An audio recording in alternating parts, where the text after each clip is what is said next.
For Ubbo-Sathla is the source and the end. Before the coming of Tsathoggua, or Yog-Sothoth, or Cthulhu from the stars, Ubbo-Sathla dwelt in the steaming fens of the new-made earth, a mass without head or members, spawning the gray, formless efts of the prime and grisly prototypes of Terran life.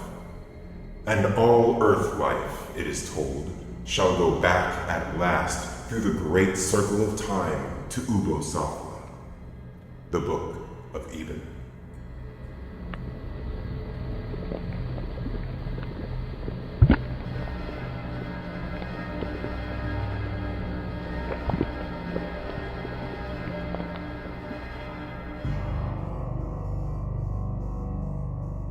It is written in the Book of Eben that in the city of Muthulin, on the lost continent of Hyperborea, there lived the conjurer, Zon Mezimelech.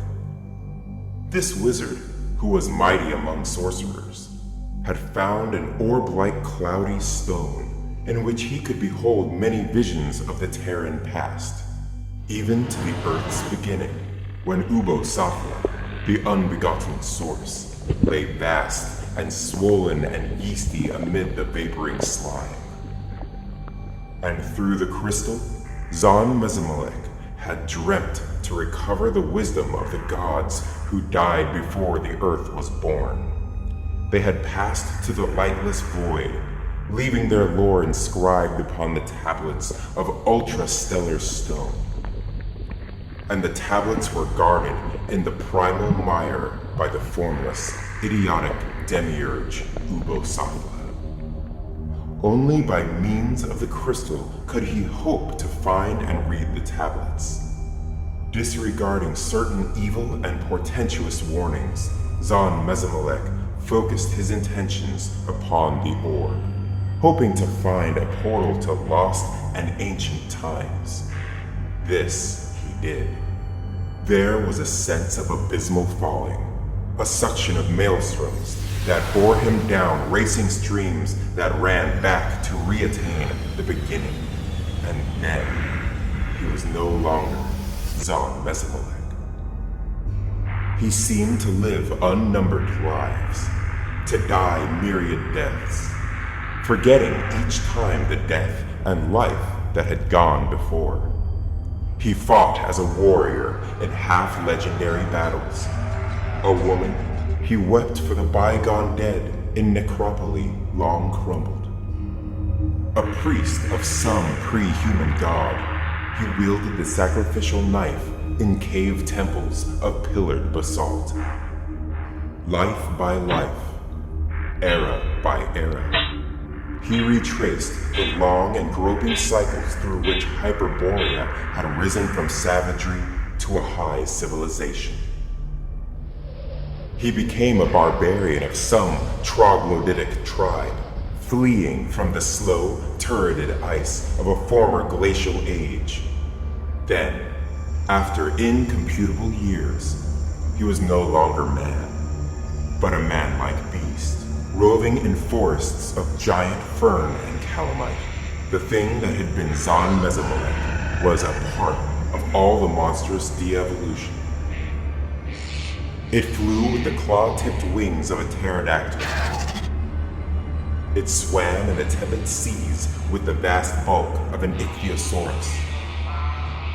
It bellowed uncouthly with the armored throat of some forgotten behemoth to the huge moon that burned through primordial mists.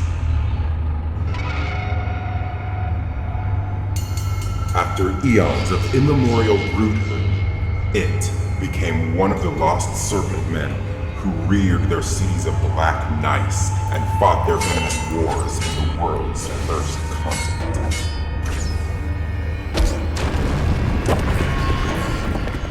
Through years and ages of the Ophidian era, it returned, and was a thing that crawled in the ooze, that had not yet learned to think, and dream, and build.